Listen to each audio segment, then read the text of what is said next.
opening dulu. Oke. Nih, oke, selamat siang. Kita dari kelompok Si Little Club mau mempresentasikan hasil dari analisis dan spesifikasi kebutuhan sistem manajemen rumah sakit. Nah, untuk bab satunya boleh Rifai sebentar ya. Oke, makasih Gio. Oke, di sini saya akan membacakan untuk di bagian bab 1. Boleh kata sedikit Gio? Atas. Ke bawah sedikit, sorry. Oke. Satu tujuan. Untuk bab 1, latar belakang. Rumah sakit memiliki proses pelayanan yang kompleks dan menghasilkan data besar. Sistem manual atau tidak terintegrasi menimbulkan masalah seperti keterlambatan layanan, duplikasi data, dan kesulitan pengambilan keputusan. Karena itu dibutuhkan sistem informasi manajemen rumah sakit yang terintegrasi, aman, dan efisien. Tujuan dari penyusunan dokumen ini adalah menyusun analisis kebutuhan dan spesifikasi SIMRS agar sistem yang dikembangkan sesuai kebutuhan pengguna, mendukung efisien operasional, menjamin keamanan data medis. Dan ruang lingkup proyek pengembangan sistem informasi manajemen rumah sakit ini mencakup seluruh proses utama dalam operasional rumah sakit yang dapat ditingkatkan secara digital, yaitu pendaftaran dan administrasi pasien, rekam medis elektronik, manajemen obat dan keuangan, integrasi data antar unit dan keamanan informasi. Tidak mencukup sistem kepegawaian non-medis. Untuk manfaat utamanya yaitu mempercepat pelayanan pasien, meningkatkan akurasi data, dan mendukung pengambilan keputusan manajemen. Teknologi yang digunakan dalam pengembangan sistem informasi manajemen rumah sakit ini digunakan kombinasi teknologi modern yang mendukung kestabilan, keamanan, dan skalabilitas sistem. Yang pertama ada back-end, yang kedua ada front-end, yang ketiga ada server dan deployment, dan yang keempat ada keamanan dan backup. Untuk gambaran umum dokumennya itu, secara umum isi dokumennya ini meliputi pendahuluan, analisis kebutuhan pengguna, spesifikasi kebutuhan sistem, perancangan basis data, dokumentasi dan validasi, dan yang terakhir kesimpulan. Oke, selanjutnya. Sebagai lembaga pelayanan medis memiliki peran yang sangat beragam, mulai dari penerapan pasien, pendaftaran rawat jalan atau inap, jadwal dokter, laboratorium, farmasi, keuangan, hingga pengelolaan inventaris dan laporan kualitas layanan. Proses-proses ini melibatkan banyak pihak seperti dokter, perawat, petugas administratif, apoteker, laboran, serta manajer, dan menghasilkan volume data yang sangat besar. Ketika banyak proses masih dikerjakan secara manual atau dengan sistem yang terpisah, maka muncul beberapa masalah seperti data yang terdapat duplikasi atau sulit diakses secara langsung, terus kesalahan dalam administrasi dan pencatatan, lambatnya penanganan pasien, kurangnya integrasi antar unit, contohnya antara klinik, laboratorium, dan apotek, kesulitan dalam pelaporan dan pengambilan keputusan berdasarkan data yang tepat. Penelitian mengindikasi bahwa sistem informasi kesehatan memiliki peran krusial dalam meningkatkan mutu pelayanan kesehatan dengan mengintegrasikan fungsi manajerial, operasional, dan klinis. Oke, berikutnya. Tujuan dari penyusunan dokumen ini adalah untuk memberikan gambaran menyeluruh tentang proses analisis kebutuhan pengguna dan spesifikasi sistem pada sistem manajemen rumah sakit. Dokumen ini berfungsi sebagai acuan utama bagi tim pengembang analisis sistem dan pihak manajemen rumah sakit agar memiliki pemahaman yang sama mengenai apa yang harus dibangun, bagaimana sistem tersebut bekerja, dan kebutuhan apa saja yang harus dipenuhi. Secara lebih spesifik, tujuan dari analisis ini pertama mengidentifikasi kebutuhan nyata pengguna di lingkungan rumah sakit, menyusun spesifikasi kebutuhan fungsional dan non-fungsional, menyediakan dasar untuk perancangan database, arsitektur sistem, serta antarmuka pengguna yang efisien dan ramah. 4. Memastikan sistem yang dikembangkan memenuhi standar keamanan data medis serta mendukung efisiensi operasional rumah sakit secara menyeluruh. Oke, berikutnya ruang lingkup proyek pengembangan sistem informasi manajemen rumah sakit mencakup seluruh proses utama dalam operasional rumah sakit yang dapat ditingkatkan secara digital dengan berfokus pada efisiensi layanan, keamanan data, dan integrasi lintas unit. Oke, yang pertama pendaftaran dan administrasi pasien. Mendukung proses pendaftaran pasien rawat jalan maupun rawat inap, pencatatan identitas, nomor rekam medis, serta manajemen antrian dan jadwal layanan secara timeline. Oke, yang berikutnya.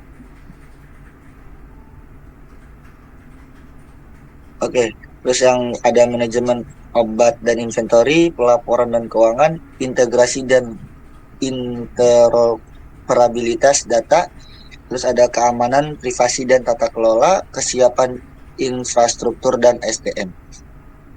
Oke, berikutnya di sini ada definisi istilah dan singkatan. Oke, lanjut.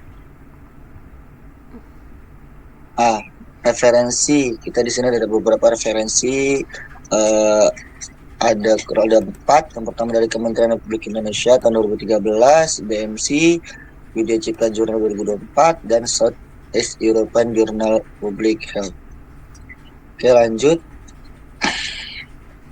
Oke, teknologi yang digunakan dalam pengembangan sistem digunakan kombinasi teknologi yang mendukung kestabilan, keamanan, dan skalabilitas sistem. Oke, boleh ke atas dulu kecepatan. Oh, sorry. Oke, ada back-end, BMBC Framework, database, ORM, terus selanjutnya ada front-end, boleh ke bawah lagi.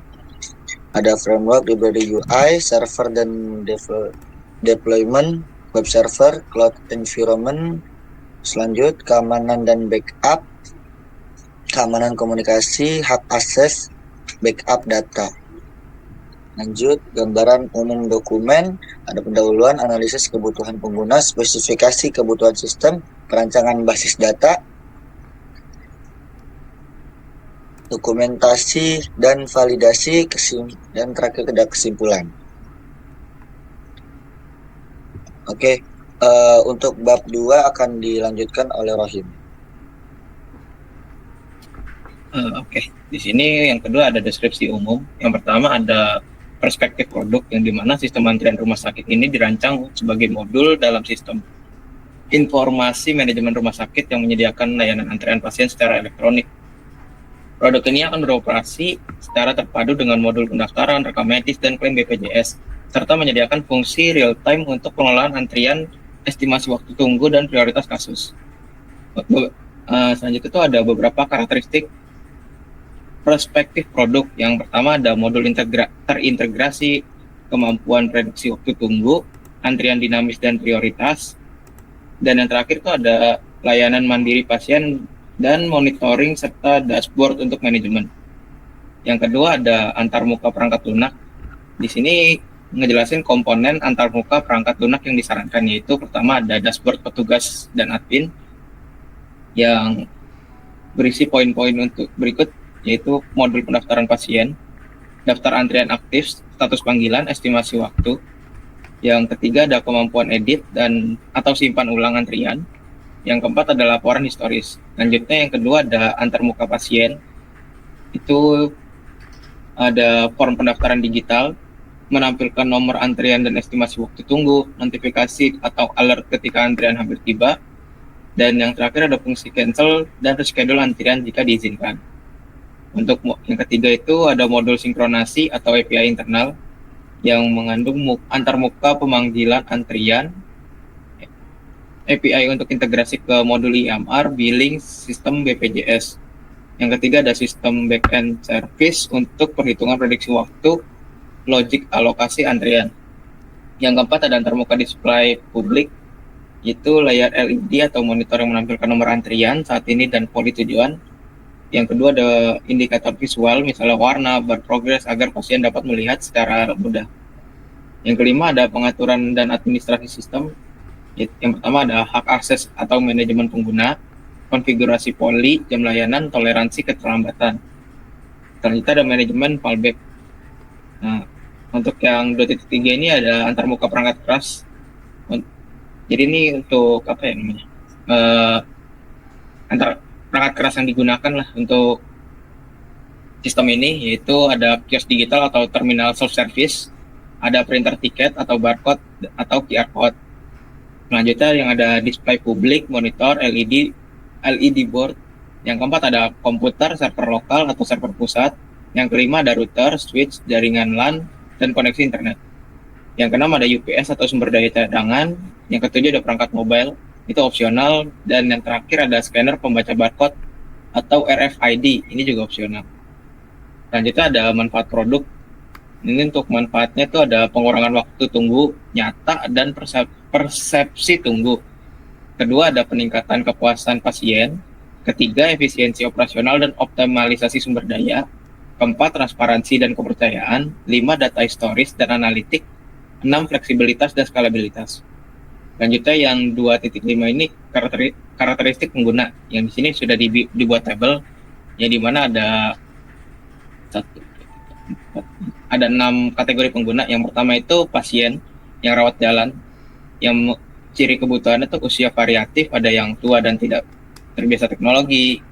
Terus ada pasien baru dan lama, ada kebutuhannya tuh ada yang membawa data lengkap, ada yang tidak. Selanjutnya ada petugas pendaftaran atau admin yang bertanggung jawab input data, memanggil antrean, melakukan pembatalan dan penyesuaian. Petugas poli atau dokter untuk kebutuhannya itu mengakses daftar antrean dan data pasien. Terus ada IT dan operator sistem yang kebutuhannya pemeliharaan, monitoring, backup, dan debugging. Terus untuk aktornya ini manajemen atau supervisor untuk melihat KPI, statistik, laporan operasional.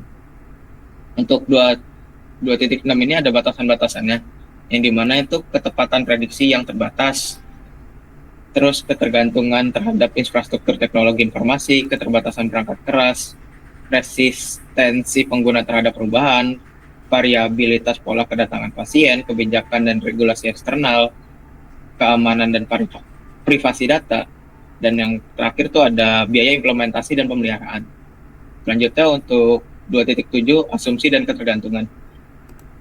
Di sini tuh ada yang pertama asumsi ketersediaan data historis lengkap dan valid, asumsi kepatuhan petugas dalam input data, asumsi pasien mengikuti sistem antrian yang disediakan, ketergantungan pada infrastruktur TI, ketergantungan pada peraturan eksternal, asumsi pemeliharaan rutin dan pembaruan sistem, ketergantungan pada dukungan manajemen rumah sakit, dan terakhir ada asumsi load operasional yang dalam batas yang diperkirakan. Untuk bab 3 ini akan dilanjutkan oleh Dandi. Oke, lanjut untuk saya, yaitu membahas kebutuhan fungsional. Kebutuhan fungsional itu menjelaskan serangkaian layanan dan fungsi yang harus disediakan oleh sistem agar mampu memenuhi kebutuhan seluruh pihak yang terlibat dalam operasional rumah sakit. Dalam konteks sistem informasi manajemen rumah sakit atau SIMRs, kebutuhan fungsional meliputi pengelolaan data pasien, penyatatan kegiatan pelayanan medis, hingga pengelolaan keuangan dan laporan manajemen.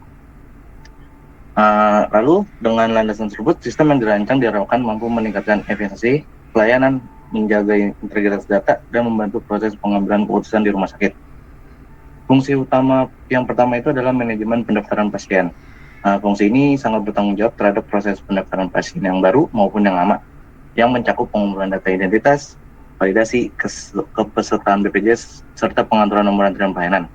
Tahap pendaftaran merupakan pintu masuk seluruh aktivitas pelayanan medis, sehingga akurasi data pasien menjadi krusial dan kelancaran proses di modul lain, seperti rekam medis, farmasi dan pembayaran. Kebutuhan fungsional juga ada dua, yaitu sistem dapat menambahkan data pasien baru meliputi nama, alamat, tanggal lahir, dan jenis kelamin, nomor identitas, dan status BPJS.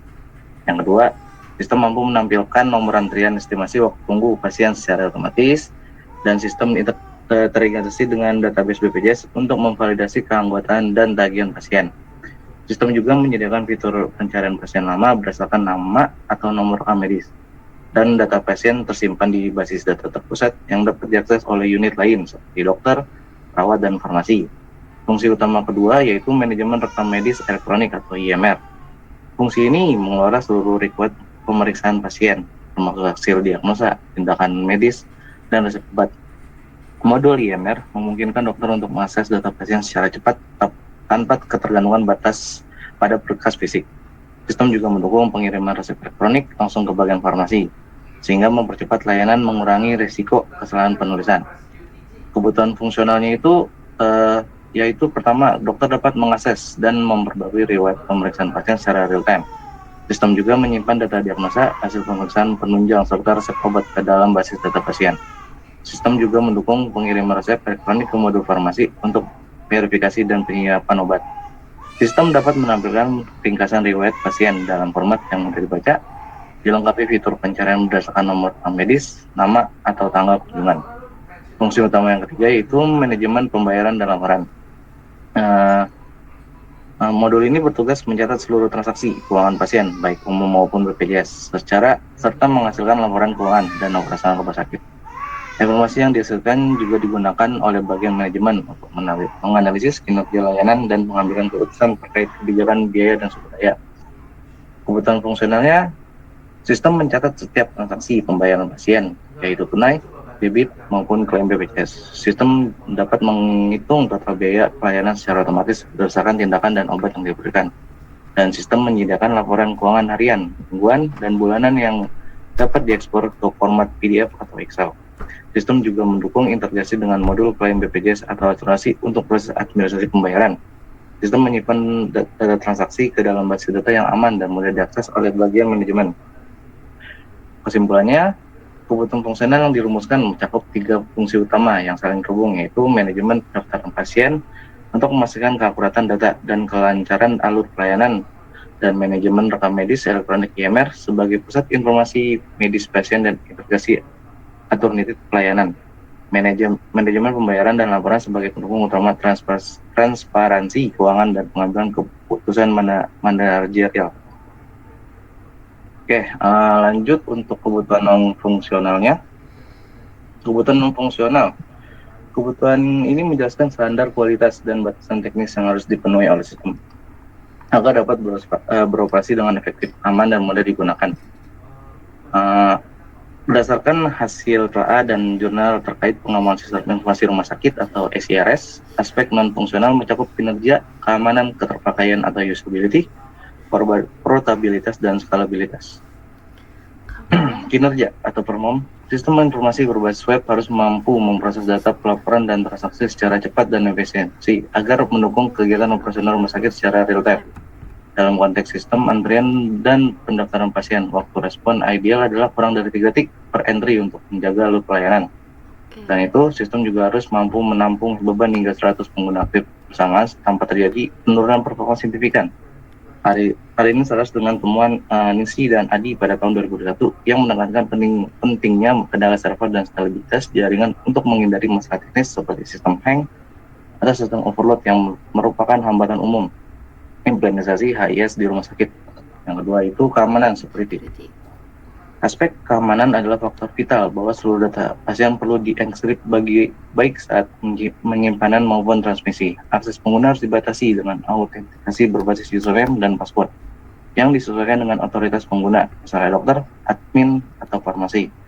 Perlindungan terhadap data sensitif pasien harus disertai dengan kebijakan manajemen mutu dan pelatihan SDM yang memastikan kedisiplinan dalam penginputan serta pembatasan akses data antar unit. Selain itu, sistem wajib memiliki fitur log aktivitas pengguna untuk mendeteksi kesalahan dan potensi pelanggaran keamanan. Selanjutnya, keterpakaian atau usability. adalah tingkat kemudahan pengguna dalam memahami, mengoperasikan atau berinteraksi dengan sistem. Dalam konteks SIMS, keterpakaian berhubungan langsung dengan penerima sistem oleh tenaga medis, administrasi, dan staf non-teknis. Sistem harus dirancang agar mudah digunakan oleh pengguna non-teknis dengan antar muka, intuitif, dan petunjuk jelas untuk meminimasi kesalahan input. Selain itu, usability juga dipengaruhi oleh ketersediaan perangkat dan aksesibilitas data. Dalam penelitian yang sama disebutkan, tampilan sistem perlu mendukung penggunaan pada bagian perangkat seperti komputer, tablet, dan agar antar medis dapat mengakses data pasien kapanpun dibutuhkan. Setiap halaman sebaiknya dilengkapi panduan singkat atau tool tips untuk mempermudah pengguna dalam memahami fungsi tombol atau menu. Lanjut adalah skalabilitas. Skalabilitas berkaitan dengan kemampuan sistem untuk menyesuaikan kapasitasnya seiring pertumbuhan jumlah data dan pengguna dalam konteks rumah sakit. Kebutuhan ini sangat penting karena jumlah pasien dan volume data medis akan meningkat dari waktu ke waktu.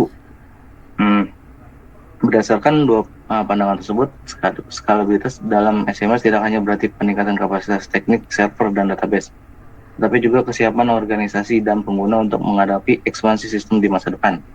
Oke, buat bab selanjutnya adalah mungkin bisa dilanjut oleh Giovanni.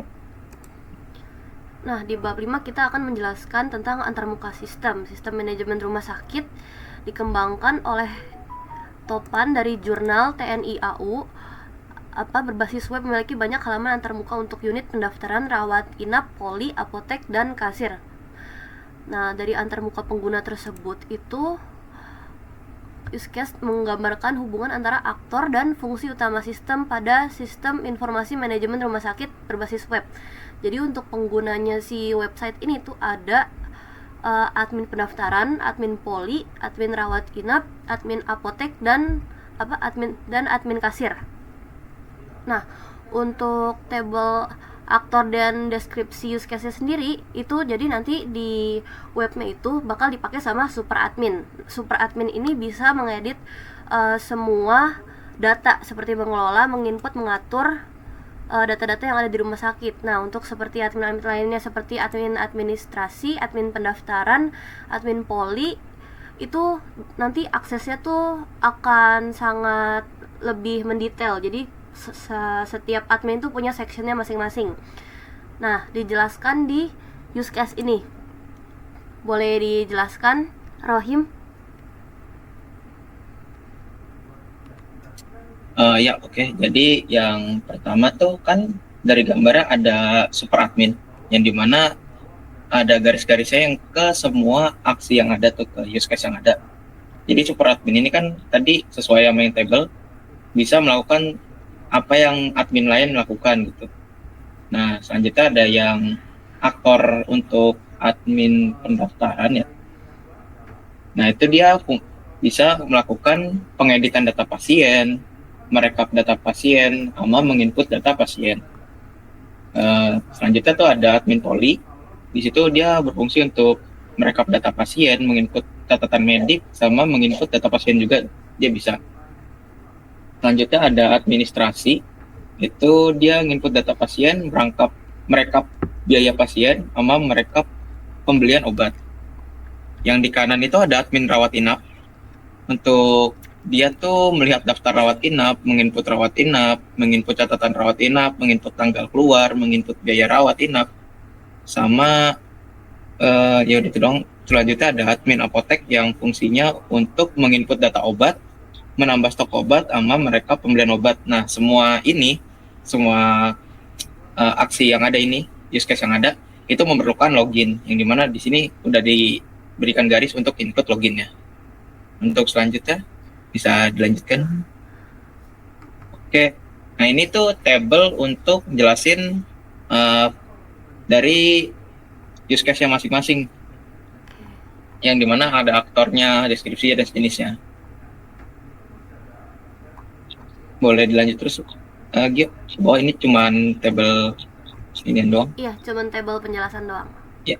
Nah, selanjutnya untuk activity diagramnya boleh dilanjut. Oke, untuk activity diagramnya sendiri itu nanti di webnya itu kan bakal ada proses login. Nah, di proses login ini dilakukan sama semua aktor. Jadi udah dijelaskan di sini aktor yang melakukan login itu ada super admin, admin rawat inap, admin apotek, admin pendaftaran, admin poli, dan administrasi. Nah, dari dashboard login dia bakal masuk ke sistem, menampilkan form, masukkan email dan password, dan akan divalidasi. Kalau berhasil dia akan langsung masuk ke dashboard si SIMRS-nya. Nah, untuk pendaftaran pasien ini dari form pendaftaran, jadi si admin pendaftaran itu membuka menu input pasien, menampilkan form input pasien, mengisi data pasien, submit ke sistem. Nah, dari sistem itu bakal memproses dan menyimpan data pasien ke database. Nah, untuk input biaya poli ini, jadi si adminnya itu nge-request apakah data pasien ini sesuai dengan yang diinput dari admin sebelumnya dan penggunaan obatnya itu apa aja. Nah, sistem itu bakal memproses dan memvalidasi biaya poli, baru dia balikin lagi mengirim data biaya poli ke database, baru bisa diisi sama nanti bakal keluar hasil akhirnya tuh seperti rekam medis. Nah, untuk proses rawat inap ini juga nanti membuka dashboard laporan, menginput pasien ke ruangan, dari sistemnya itu memproses. Jadi si pasien ini diproses ke database untuk menyimpan data ruangan data. Jadi dari pasien ke ruangan data, habis itu memunculkan notifikasi data berhasil disimpan. Nah, untuk pengelolaan ini itu seperti CRUD, jadi membuka menu obat, bisa melihat, bisa menginput, menambah stok, dan juga bisa menghapus. Nah, untuk pembayaran ini itu nanti si aktornya ini membuka menu pembayaran, mengambil data yang udah diinput tadi, terus abis itu mengkonfirmasi, memproses transaksi, dan menyimpan transaksi pembayaran. Terakhir baru menampilkan bukti pembayaran. Nah, untuk kepala rumah sakit ini dia tuh cuma bisa monitoring, jadi nggak bisa ngedit, nggak bisa melakukan CRUD. Dia cuma bisa view doang. Jadi si aktornya yang kepala rumah sakit ini membuka dashboard, mengambil semua rekap laporan, habis itu yang dari database aktor cuma bisa melihat. Nah, selanjutnya ini ada sequence diagram. Untuk sequence diagram ini nanti untuk semua orang itu kan harus login.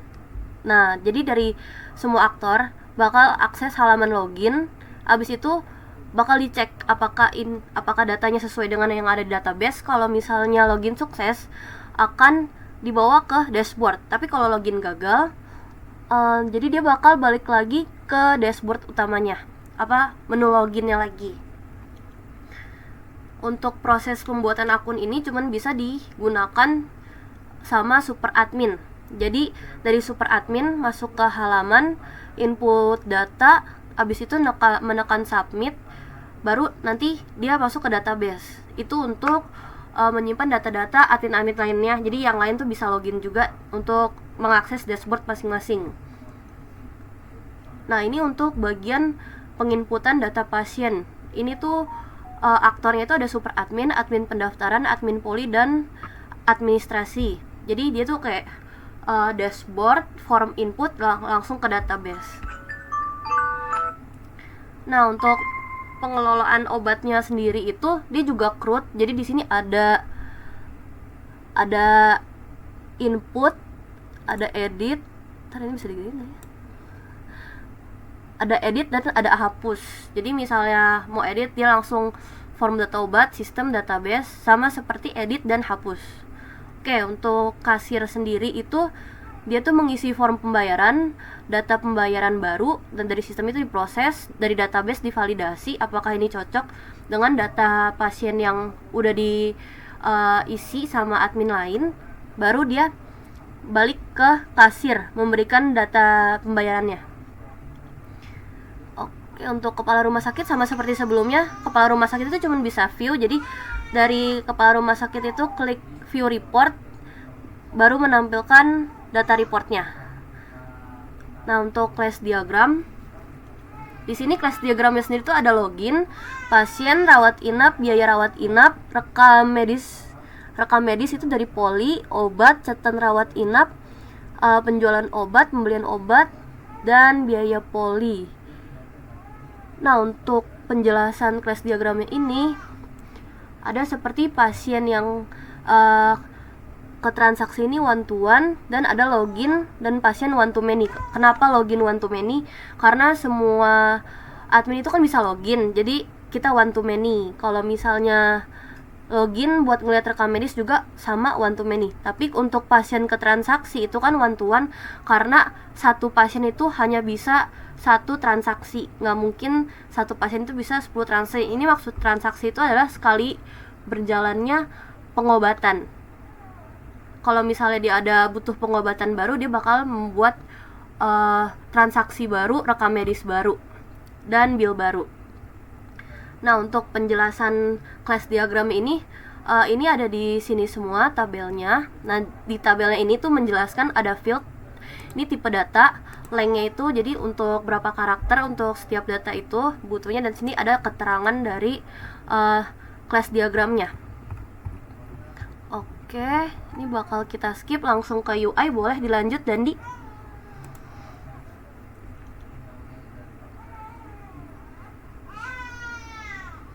Dandi?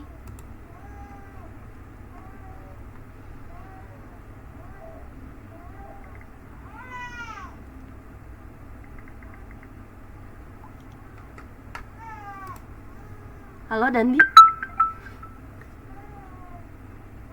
Ya. Sorry, kenapa? Boleh lanjut menjelaskan UI-nya, Dandi? Oh, ya. Jadi untuk tampilan mockup dari aplikasinya tuh yang pertama itu kan ada DIN ya, yang dimana user itu tinggal mengisi username serta passwordnya. Lanjut di bawahnya. Jadi setelah masuk dalam tampilan loginnya, muncul dashboard seperti ini, yang dimana dashboard ini tuh menjelaskan tentang gambar di atas tuh menampilkan ringkasan informasi penting kayak jumlah pasiennya, terus rawat inap, serta transaksi harian dalam bentuk kartu statistik, grafik pie, serta grafik tren mingguan. Dilanjut. Oke, ini untuk input data pasiennya. Itu gambar di atas adalah halaman UI, input pasien. Halaman ini digunakan untuk memasukkan data pasien baru sebelum dilakukan pemeriksaan atau rawat inap. Lanjut ke data pasiennya. Ini adalah halaman data pasiennya. Terlihat bahwa di halaman ini menampilkan daftar seluruh pasien yang sudah terdaftar dalam sistem. Boleh ke bawah sedikit. Lalu lanjut ke form. Ini form rekam medis dan biaya polinya. Ini digunakan untuk mencatat keluhan, diagnosis, tindakan medis, dan tanggal pemeriksaan pasien saat berobat di poli. Oke, lanjut. Terus untuk input data obatnya, gambar ini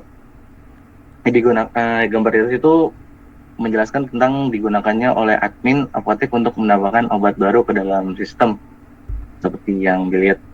Terus lanjut ke data obat dan stok. Oke, lanjut. Ini untuk menampilkan daftar obat yang tersedia serta kategorinya, jumlah stok, dan harga satuan. Ini tuh sangat membantu admin memonitor kesediaan obat dan menambah stok apabila diperlukan pelayanan medis agar tetap berjalan lancar. Lalu di selanjutnya adalah input rawat inap. Ini digunakan untuk mencatat pasien yang akan dirawat inap, meliputi ID pasien, ruang rawat, tanggal masuk, dan status pasiennya. Boleh lanjut. Oke, halaman ini menyediakan fitur pencatatan perkembangan harian pasien melalui catatan medis serta perhitungan biaya rawat inap berdasarkan tarif per hari dan lama inapnya. Oke, lanjut ke transaksi pembayaran. Halaman ini digunakan oleh kasir untuk menggunakan biaya poli, biaya rawat inap, dan biaya obat menjadi total pembayaran keseluruhannya. Oke, boleh lanjut. Untuk laporan ini adalah halaman untuk menjelaskan menampilkan rekap data seperti jumlah pasien, transaksi, dan layanan dalam periode tertentu. Dan lebih gampangnya bisa memfilter berdasarkan tanggal atau bulan. Lanjut. Oke, Oke, untuk mungkin lanjut ke Giovanni. Oke, makasih Dandi. Nah, untuk antarmuka perangkat kerasnya sendiri, jadi si webnya itu butuh perangkat keras untuk menginput dan mengakses data pasien dalam proses pelayanan sehari-hari menurut jurnalnya Mas Topan. Nah, di perangkat kerasnya ini untuk web perangkat kerasnya ini itu butuh kita butuh komputer. Jadi komputer untuk admin pendaftaran, admin poli, admin rawat inap, admin apotek, dan admin kasir. 2, kita butuh komputer server untuk menyimpan database pusat dan menjalankan aplikasi web. Nah, kita juga butuh printer untuk ngeprint struk pembayaran, laporan pembelian obat, rekap transaksi kasir, dan dokumen administrasi lainnya. Untuk perangkat keras juga ada peralatan jaringan seperti router dan switch, kabelan, akses jaringan lokal. Nah, untuk antarmuka perangkat lunaknya sendiri itu membutuhkan simple HTML, CSS, PHP, dan JavaScript. Tapi juga membutuhkan web server seperti Apache melalui XMPP atau Laragon, database MySQL server, dan bahasa pemrograman seperti HTML, CSS, PHP, JavaScript, dan juga membutuhkan framework Laravel atau juga bisa menggunakan framework lainnya. Nah, untuk browser, karena ini kan web based, jadi kita butuh browser seperti Google Chrome dan Mozilla. Tools pendukungnya itu seperti text editor, Notepad++, Visual Code, dan juga butuh tools seperti XMPP.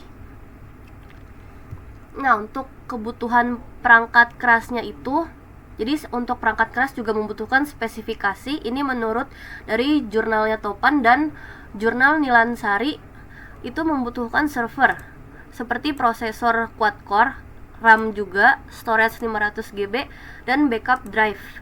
Dan komputer klien workstation butuh RAM minimal 4 GB, prosesor dual core, dan juga kita juga butuh perangkat tambahan seperti UPS, router, dan switch gigabit. Nah, untuk kebutuhan perangkat lunak dibutuhkan server side software seperti operating system, Linux atau Windows Server, web server Apache XMPP, database management, bahasa pemrograman, framework. Nah, untuk client side software membutuhkan browser modern, PDF reader, software antivirus untuk keamanan data pasien. Nah, juga butuh development tools seperti text editor, sistem pendukung juga harus dibutuhin, sistem backup database otomatis, dan atau akses ke data-data di rumah sakit. Nah, kebutuhan jaringan itu cuman butuh kecepatan internet, network, keamanan, dan IP, asumsi, dan ketergantungan. Nah, untuk dari web sistem rumah sakitnya sendiri pasti ada asumsi dan ketergantungan. Penggunaan sistem memiliki kemampuan dasar teknologi informasi screening resep menurut Nilansari. Jadi, oleh karena itu diasumsikan tenaga farmasi dapat mengoperasikan komputer sistem login, dokter mampu menginput diagnosa, staf administrasi mampu mengelola data pasien dan pendaftaran dalam bentuk digital. Nah, untuk asumsinya juga ada rumah sakit memiliki infrastruktur jaringan LAN yang stabil. Dan rumah sakit juga butuh data master yang nanti ada data pasien, dokter, obat, dan ruangan. Dan juga ada manajemen rumah sakit, sistem digunakan sesuai jam operasional. Ini berdasarkan Permenkes 129 tahun 2008 yang membahas tentang SPM rumah sakit. Regulasi standar terakreditasi menurut KARS. Jadi sebenarnya KARS itu Komisi Akreditasi Rumah Sakit. Jadi dan juga sistem berjalan pada lingkungan web dan browser modern. Itu untuk asumsinya. Dan ketergantungan webnya itu ketergantungan pada infrastruktur TI rumah sakit, ketergantungan pada regulasi nasional, ketergantungan pada sumber daya, dan juga ketergantungan pada keamanan data dan autentikasi pengguna. juga meliputi ketergantungan pada ketersediaan referensi, ketergantungan pada koneksi internet, dan integrasi pelaporan. Nah, sekian dari SRS Rumah Sakit dari kelompok Silitol Club. Bila ada yang kurang, mohon maaf. Terima kasih.